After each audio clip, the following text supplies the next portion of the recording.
welcome to a special edition of Sofa Stories this time. With the absence of Harry, it's me hosting it. And we've got a special guest, Kevin Booker, 5 times world record holder. Over to you, Kevin. Tell us what your 5 world records are for. So 5 world records are, there's the least amount of energy used from John O'Groats to Land's End in Ford Mustang Mach-E at 6.5 miles per kilowatt hour. 6.5? Yeah, and then there's the shortest charging time of 43 minutes 17 seconds for the whole trip and 1 charge stop. The other one is the longest distance to a single charge in an electric van, which is 311 miles. And the more recent one, which is 569.6 miles to a single charge in a Ford Mustang Mach-E again, which works out roughly to 6.2 miles per kilowatt hour. Wow. I quite like driving economically in my EV to show people what you can get. But I'm nowhere near that. I actually drove to work this morning and got 5.2, and I thought that was amazing. And that was in a BMW i4 40. But wow, 6.5 on a massive journey like that is just unbelievable. So on the most recent world record in the Mustang Mach-E, did you drive the route beforehand? That's the problem now with doing the world records. As EVs have got much longer range, you can't really practice them beforehand because it takes so long. It was much easier when an EV would just do, say, 70 miles. You could do a lot of rehearsals for things like that. But now they're doing 569 miles. It's kind of, you're like, oh, takes quite a long time to actually practice. So you do testing beforehand, obviously, to see what it's capable of, but you can never actually tell how it's going to go on the day. And is that how you chose what vehicle to use, or was it the Mach-E because it's one of the biggest batteries there is? The Mach-E kind of has a combination of a big battery and reasonably efficient powertrain. So there are vehicles that are more efficient than it, but they don't have quite as big a battery. So it kind of compromises on the right level of having, fairly efficient powertrain when you're doing sort of the urban speeds, combined with a big 91 kilowatt hour usable battery pack. Yeah. And did you use any of the autonomous features? Or was it all you? Or not you, Sam Clark and Richard Parker was a co-driver. Richard Parker was the other co-driver, Yeah, he was the navigator. So me and Sam did the driving and Richard did quite a bit of the navigating, because for health and safety, we had to be out with the car for a bit just to actually get some rest, because 24 hours, you wouldn't want to drive that continuously anyway. No. Wow. What's Sam Clark's most annoying trait? We can edit this bit out. I don't. He's all right. He's fine, Sam. He's lovely, isn't he? Yeah, he's a nice guy, Sam. Yeah. I mean, I'll admit he's 99.9% as good a driver as me. Obviously, I'll never give him 100%. But so, on the 569 miles, how many grid serves did you pass? And was he trying to edge you into them, saying, "Oh, let's just charge here anyway"?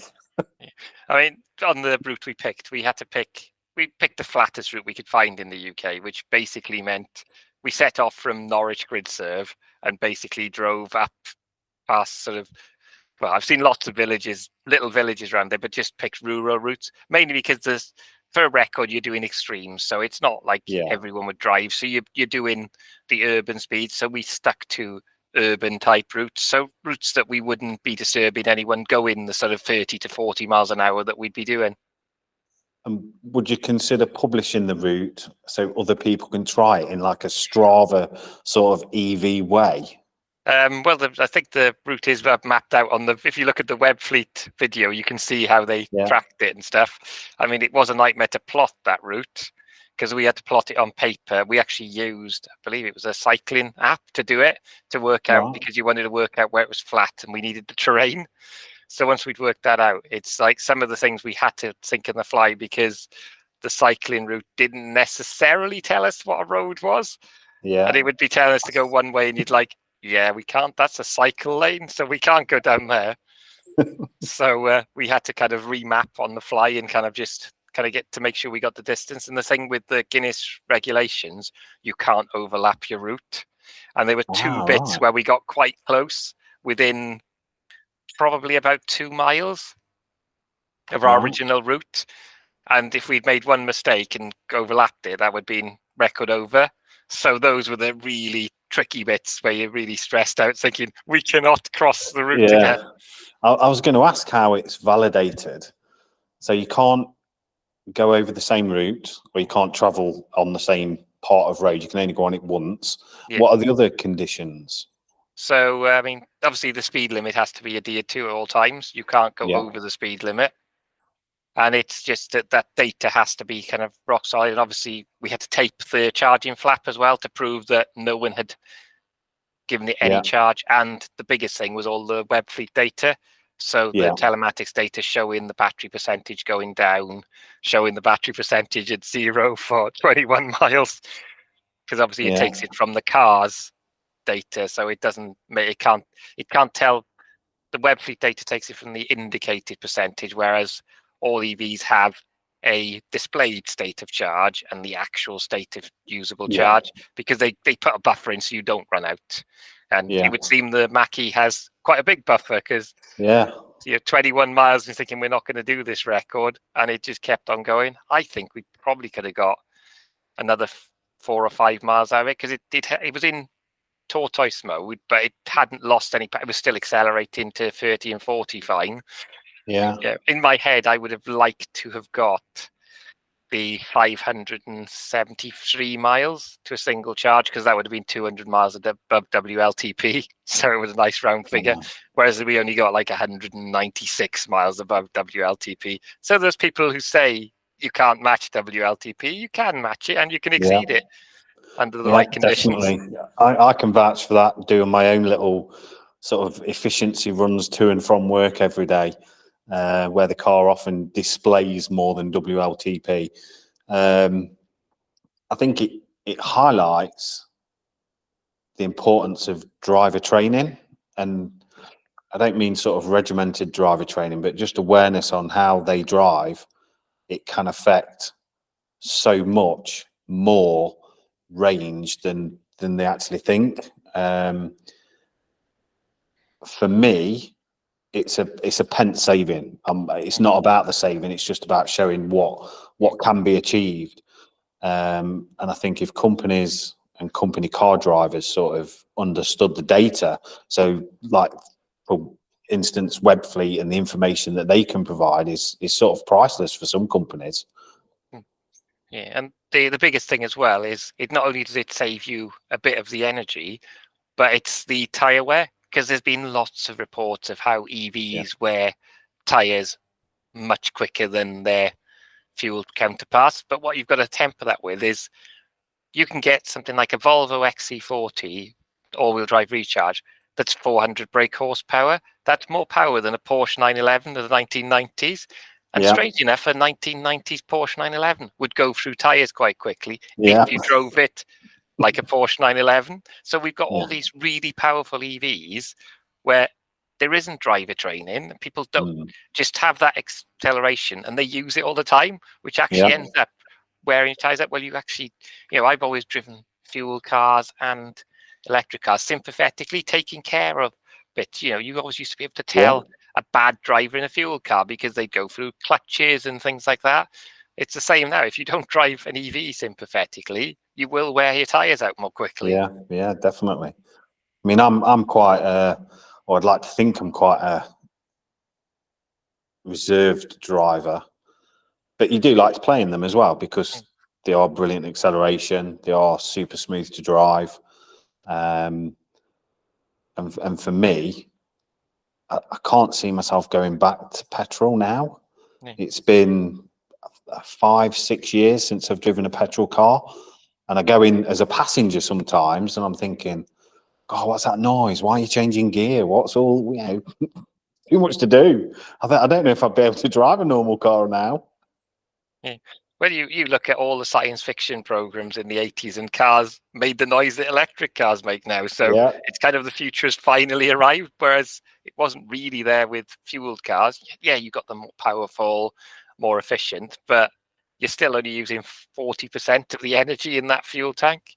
So it's about what's it work out at kilowatt hours? It's about 9 to 10 kilowatt hours of energy in a litre of petrol. So you think that most of our EVs are going around with probably 10-litre fuel tanks. Yeah. Blimey, yeah, if you look at it that way, that's really interesting, isn't it? So did you drive with the regenerative braking then, or in B mode, or whichever it is on the Mackie? I've not driven one myself. I mean, there's different modes. With the Mackie, you've got untamed, and then you've got active and whisper.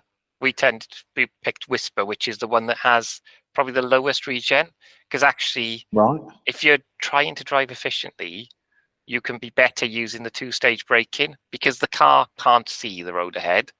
I mean, to an extent, lots of cars see the traffic ahead now, because Teslas and the Mustang Mach-E has Blue Cruise, so they're using radar and things like that.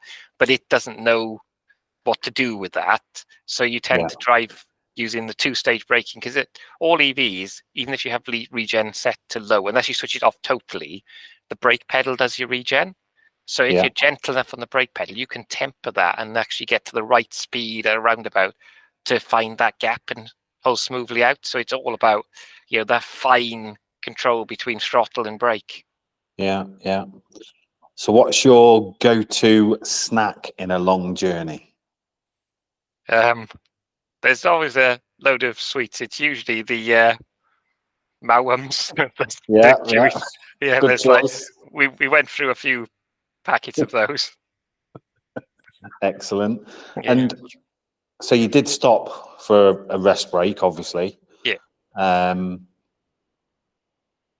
driver changeovers. Yeah.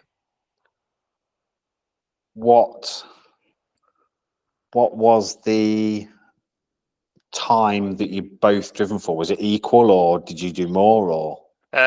It's kind of, I think I drove slightly more because I'm a significantly worse navigator than Sam is. Yeah. And Sam, as you'll see from the video, that Sam said he learned that I was rubbish at navigation. Because I'm used to like a little dot on the screen that tells you where you're going. And we had that set up with the Webfleet thing. We had loads of waypoints. But then as we got further and further, we had to modify the route. One, because when we thought we weren't going to do it, we had to start making our way back. And the other thing is, as the route changed, you had to reroute, and then that would throw the navigation off because it was going to a waypoint that didn't exist. So it was all about trying to do that. So Sam is a significantly better navigator than me. As you'll see if you watch the video on the Webfleet site, you'll see he says I'm not great at navigation. I'm all right at driving though. We will share the link to the video on this video as well, so people can watch it. So there was quite a lot of adaptability while you were driving then as regards to the route, and I thought it'd be like mapped out, no, you've got to stick to this regardless, but changing route was, I mean, I'd be stressing out of that. Yeah, well, the other thing is we had to go around some road closures as well. I mean, the weirdest thing, if you watch the video, is at one part we had to move a tree that had fallen down across the middle of the road. So we had to move that out of the way. And a peacock, I think, well, we're still debating whether it was a peacock or not, flew straight across the front of the car and Sam nearly hit it. So, blimey. And what's your next world record? What are you thinking of doing next? Running out of ideas. Oh, and the other thing is I'm running out of categories on my license to be able to drive stuff. I can't drive anything smaller on two wheels because I've got a bike license, and I can't drive anything bigger, although I think I can drive bigger than Sam because I've got an older person's license which has C1D1, so I can drive up to 7.5 tons. Yeah, same as me, yeah, whereas I think Sam, being slightly younger, can only drive 3.5 tons. Or 4.2 with the derivation that you get for battery electric ones with 5 hours of driver training. Whereas I don't need my 5 hours of driver training, even though I've never driven anything that size. It's quite... No, me either. Yeah, it's quite amusing that we can both get in the 7.5 ton vehicle, which will be significantly different to a car. Yeah. I mean, not even the EV9, 7.5 tons. I mean, and that's big. How far do you think over double? I mean, would you do it loaded or unloaded if you were doing something that size, or both? Yeah, you'd probably try both, and you'd probably do it for the record. You'd have to do it unloaded because obviously Yeah. to give you that kind of the sort of maximum range. Because the record's about extremes. It's about Yeah. a vehicle that could take that vehicle. There's no stipulation it has to have a certain weight in it. Yeah. Because the van could take, when we did the van record, it could take a ton payload. We didn't have a ton payload in it. Yeah. Yeah. And as regards to your normal drive, what do you drive normally, day to day? So normal drive is Hyundai Ioniq 5. Nice, yeah, good choice, yeah, lovely car. So my wife, we're a twin electric car household. She's got the Hyundai Kona. And have you got 2 charge points at home then, or just 1? 2. So Excellent. so when they offer free electricity, I can take quite a lot. Yeah. And was it difficult having 2 charge points installed at home? Was there any? Yeah, we didn't really have any issue with it. They looked at the main fuse being 100 amps and stuff. Yeah. So ours are pre-load balanced ones, whereas now you could get 2 and have them load balanced, so they look at each other. I just have to manually load balance and remember that I can't, if I've got the battery storage in the house charging and 2 cars charging, probably not a good idea to put the dishwasher, the washing machine, and the oven. Yeah. We get more people asking about second charges now as well, so that's interesting. I think we've done a handful. We haven't done a lot. But it is a question that more and more people are asking. So yeah, it's exciting times really, because we've had the early adopters, the sort of managers that wanted low tax, and now it's everyone else that's going EV. I think a twin charger or dual chargers at home will become more apparent, and more people asking for them as well. That's provided you can charge at home, obviously. But I know there's lots of products out there where people are trialing things, but we won't go into charging. This is more about the world record. Yeah. I still have my one of my chargers is my original pre-BP ChargeMaster one that came with our first Renault Zoe back in 2015 that still works. It can't do anything clever, but it does still charge at 7 kilowatts. Yeah, there's no need to replace it or anything. Just keep it going. If it's working, that's it. Yeah. Yeah, I'd like a solar connected one next though, because my solar energy gets wasted going back to the grid when the batteries are full. Yeah, we install solar here, and we get a lot of people asking for that as well. They want to obviously use the car as the battery as well as the battery in the house, and also power the home off grid totally as well. So yeah, it's exciting times in that space. Yeah, especially if you have an Ioniq 5 which has vehicle to load, it would be so great in a power cut to be able to feed that back in. Yeah, because that makes my home battery storage look tiny. We've done 300 V2G installs. What question have you not been asked yet that you want to answer about the world record? I think pretty much everyone's covered it. I mean, the interesting thing is the latest record got quite a lot of news coverage, and I made the mistake of reading the comments on some of the less favorable EV newspapers that covered it. Yeah. And it's interesting that some of the comments are written in such a way as if the person was actually there with you. So I've seen comments that it was a specially modified Mustang Mach-E that had all the interior stripped out. It had a special battery in it. And it's like, literally, it was a standard car off their press fleet. There was nothing changed in it. The only thing we changed was we put Bridgestone A-rated tires on it because Bridgestone were the sponsor. So yeah. But that was the only thing that was modified, is putting it on the smaller 18-inch wheels, just rather than because press cars tend to have quite a lot of optional extras on them. So this is one of those things where you have the standard car, but then you see they've put £6,500 worth of options on it, which for a record, you don't really need. The Bang & Olufsen stereo with extra speakers, the panoramic glass roof, but you have to kind of take what you're given. Yeah. But it's generally, it was not modified in any way. It was just a standard Mustang Mach-E, and you can probably find, if you look at the video and the number plate, you'll probably see at some point in the next 9 months that will be on a forecourt somewhere, being sold as an ex-fleet car. So weirdly, the record car we did the first record in, that one just got sold as a normal car. So someone is driving around in a blue Mustang Mach-E EF70 EVR, which is his number plate, which actually has 3 Guinness World Records, and they won't know that. Wow. So They probably will. They'll find out. They'll look at it. They'll do some research and find it. Yeah, because there'll be loads of press pictures, the same as this one. There's loads of press pictures with that number plate.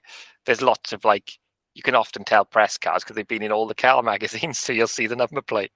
I worked for a dealer group, and they sold a car that was on Top Gear, and we didn't know. And the customer found out and said, "Oh, it's been on Top Gear," and we'd not declared it. And I think there were some issues, but not many, because it was on Top Gear, so the customer was happy. It's like, "Oh, it's on Top Gear," not in a negative way. But yeah, it then caused us to look at it and thinking, hold on, we've not declared it. We didn't know. And you have to declare everything you can when you're selling a car. So yeah, it was a strange one, that, to be honest. I can remember looking into it at the time. That would be a weird one to declare. Why are you declaring this car? It's got 3 Guinness World Records. 3 world records, yeah, for efficiency. They set the bar really high for the person who's got it then, though, isn't it? It's like, it should be able to do this mileage. Hope has reset the trip meter or the economy meter that's on it. He'll never get that. It'll only, it's only going down. That's the funny thing. When we charged it after the record, obviously the trick computer had learned.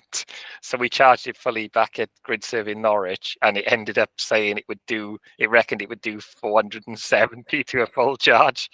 Wow.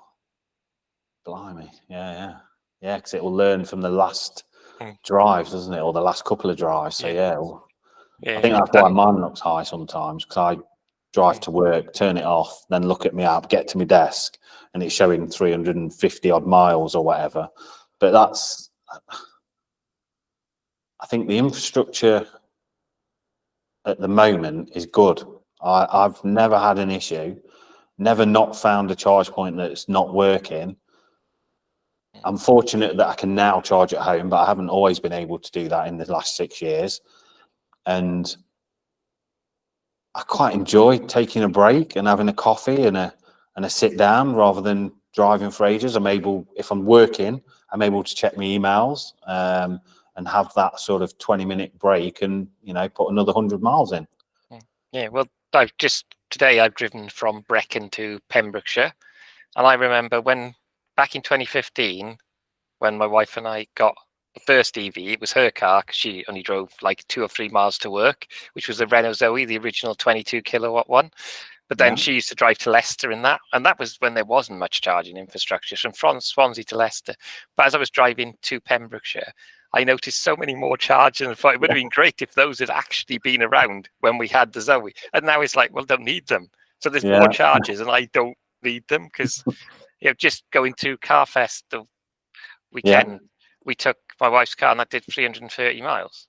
The Hyundai car. That's not, the distances and the ranges are more than you could do. The only thing that we found disappointing, because it's the earlier one, is it can only charge at 70 kilowatts. And we never thought, when we had the original Zoe, which would do 43, we never thought, we said, 70 kilowatts, that's slow charging. So I had an EV9 on test earlier in the year, plugged that onto an Onity charger, and it was pulling 204. Wow. And it's like, and apparently, I know people who've tested that on some of the GridServe chargers, the newer ones, and they've seen on the app now with the latest software on it, 270 kilowatts. Amazing. Which, so you basically, you can't, by the time you've been used the facilities in the services, you're probably quite full now with a modern charging infrastructure and a modern car. Yeah, definitely. It is a lot easier than people think, and it's easy to make that plunge, to be honest. A lot of my time when I was working in the dealer groups it's how I got into EV. I was talking to people, corporate users, about going into an EV vehicle to save tax and national insurance and all that. But then they were saying, oh yeah, I'm not going to use it though. It's just to save tax. And I'm like, why wouldn't you use it? Where do you drive now? What, you used to have Zap Map out, show them the locations that they went to, and said, well, there's a charger there, but you wouldn't actually need to charge to get there and back. Oh, wouldn't you really? Yeah, that was how I got into EVs, more in the infrastructure side, with the charge points. So yeah. Yeah, because it's more about, the records. It's an extreme thing, the records. We're not saying everyone can do that, but it's more about proving the art of the possible, what you can do, and just to show, because everyone still bangs on about EVs can't do the range they claim. Well, they can do above that. It all depends on your driving style. Yes, it's an extreme thing when you're doing a record, when you go that much above WLTP, but just driven normally, if you're driving it sensibly, you can match the figures. I mean, WLTP is a lot easier to match than the previous standard, which was NEDC, which used to, in petrol car days, that used to be quite difficult to match. WLTP, I used to do things called the MPG marathon. It was a lot easier when you were going up against WLTP because it was a lot easier to beat. Yeah, it's more real world, wasn't it? It wasn't as a simulated environment. But Yeah, and kind of probably the strictest one is the EPA stuff in America, because they're significantly lower ranges again. Because I think they do a lot more high speed stuff on the EPA test. Because I think the Mustang is definitely under, I think it's under 300 miles range on EPA testing. Right. But it's a big battery. Standard is 373. Which is not a bad range for an electric car. It's more than enough for most people's needs, isn't it? It is a lovely looking car as well. Yeah, some people have. The biggest comment we've had is it's not a Mustang. But it's like, well, if you look at the GT one, the GT version of it is as quick as the petrol Mustang. Yeah. So, and Ford can define a Mustang as being whatever they like. It's excellent. I don't think I've got any more questions. Unless there's any questions you want me to ask you. Is there anything? I think you've covered most of it. Yeah. Most of them may have been asked many times. You've asked about the regen and stuff. The biggest thing to take out of the record is it's all about smooth driving and reading the road ahead, which is how everyone should be driving. A lot of people drive in a very reactive way, whereas you shouldn't be reacting to stuff as it happens. You should be aware of what's going to happen, so you don't have to react to it suddenly. Read the road more. Be more aware of what's around you. We have become, I think driving's an art, even if it's slow, fast or whatever. I've always wanted to be a racing driver. I knew I'd never be a racing driver. So now I try and drive economically and obviously I can't beat you, you're the world champion at it, but they're the kind of challenges I like now. But that's not to say I drive boring or, I drive safely, I drive economically, and I like to understand what's going to happen before it happens and read the road, I've had loads of passengers thinking, why are you slowing down? I went, watch that car. And then all of a sudden that car will slow down quicker because you can see what's happening in front of that car. So I love that kind of stuff. The one thing I'd recommend to people if they want to improve their driving is to look at things like the Institute of Advanced Motoring, doing one of their courses and stuff, because that you'll find actually one of those courses will teach you to read the road ahead more. You'll probably find you'll save fuel in a petrol car or electricity in an EV because you're being taught to read that road so much further ahead. When I passed my test, I failed 4 times, passed on my 5th, and I did a 7-day intensive BSM course, I think it was, and the instructor that I had was a police driver trainer, and he told me to talk, whatever you're looking at, whatever you see, talk and tell me. He said, narrate what you're doing and why you're doing it. Or not necessarily why you're doing it all the time. That was more when we sat afterwards. But I find that really strange at first to do, but it really helped me read the road and what was happening around me, and being aware of everything else. Yeah. So there's no kind of magic to it. It is No. literally just knowing that, and it's just many people don't, because they're in a hurry or something like that. And you actually find if you're in a hurry, you try and rush, you'll get to your destination slower because you're being more reactive to the thing. Whereas if you just stayed calm and drove gently, you'd get there quicker. Yeah. The people who try and race down the motorway at 70 instead of keeping the flow of the traffic, and you get there exactly the same time, except you've used less energy because they've wasted it braking and accelerating. I can vouch for that, living next to the M1 and working next to the M1. People flying past me, and we're at the junction at the same time. I'm, pull at the side of them at the junction. I'm like, was it worth it? It's a shame everyone doesn't. Well, if everyone drove like that, there'd be less accidents and there'd be less pollution in general. Yeah. Well, it's been great talking to you, Kevin. Thank you very much. Appreciate your time joining us on today's Sofa Stories. Looking forward to your next world record, and we'll get you on then as well, hopefully. Yeah. Thanks for having me on. No worries. Cheers.